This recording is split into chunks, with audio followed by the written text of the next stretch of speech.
Bonjour, chers frères et sœurs en Christ.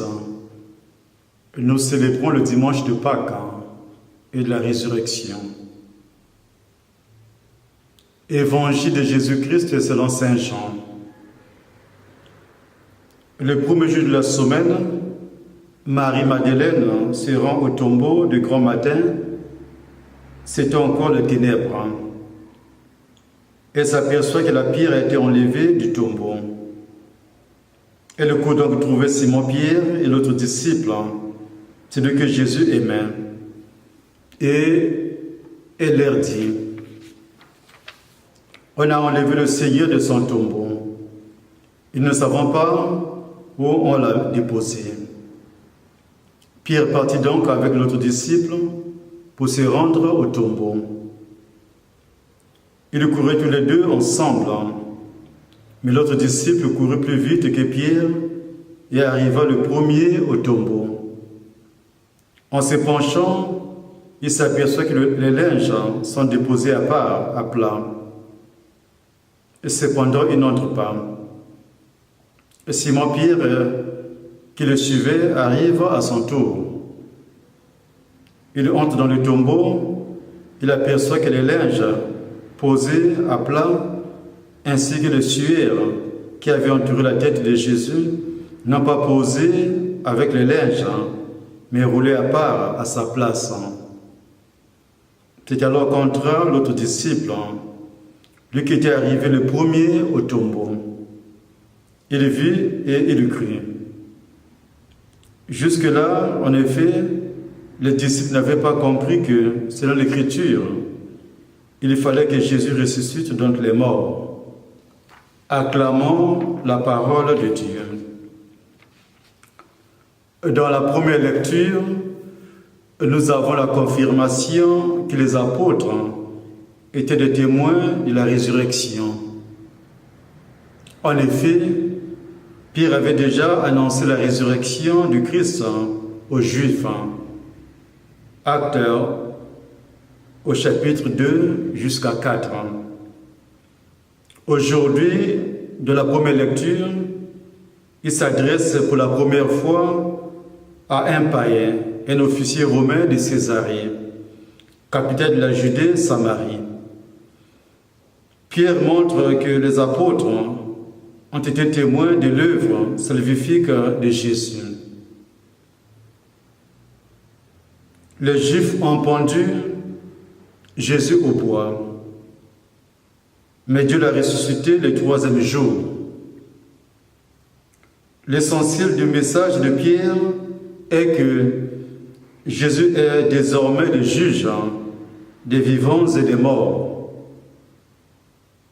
Quiconque croit en lui se voit libéré de ses péchés parce qu'il reconnaît la justice de Dieu.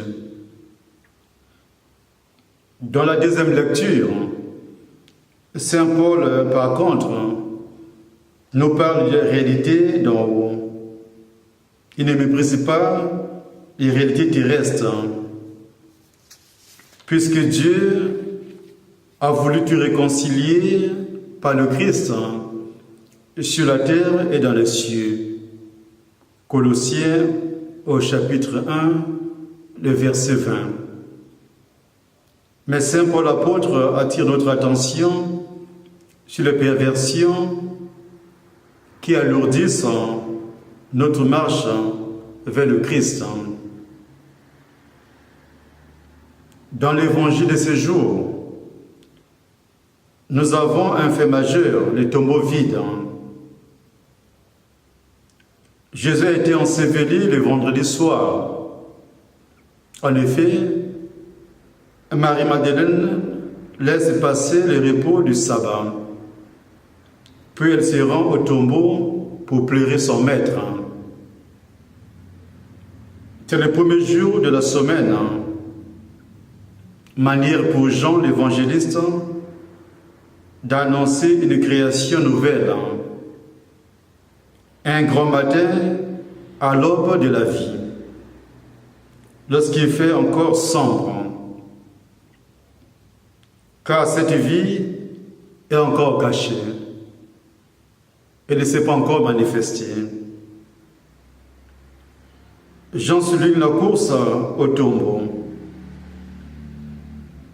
Nous constatons que tout le monde court dans cette péricope de l'Évangile, à commencer par Marie-Madeleine,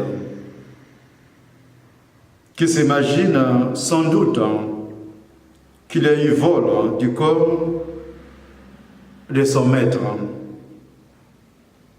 Sa désolation nous renvoie au Cantique des Cantiques, au chapitre 3, le verset 2. Et je cite, « Je vais chercher celui que mon cœur aime. Je l'ai cherché et je ne l'ai pas trouvé. » Point de citation. Ensuite, la course continue entre Pierre et les disciples que Jésus aimait. Jean n'a pas la prétention d'établir la rivalité entre Pierre et l'autre disciple,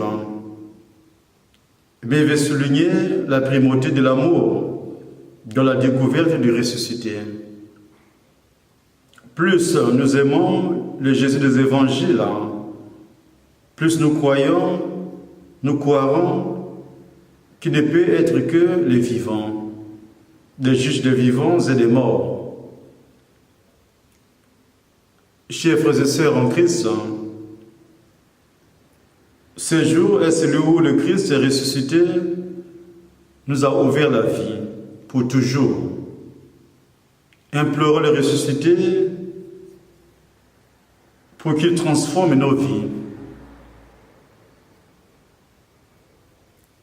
Comme les disciples, laissons nos cœurs battre à nouveau et attendons de partager la bonne nouvelle par notre témoignage de vie à nos frères et sœurs, à ceux qui ne connaissent pas encore le Christ, ou bien à ceux qui l'ont déjà oublié. Au nom du Père et du Fils et du Saint-Esprit.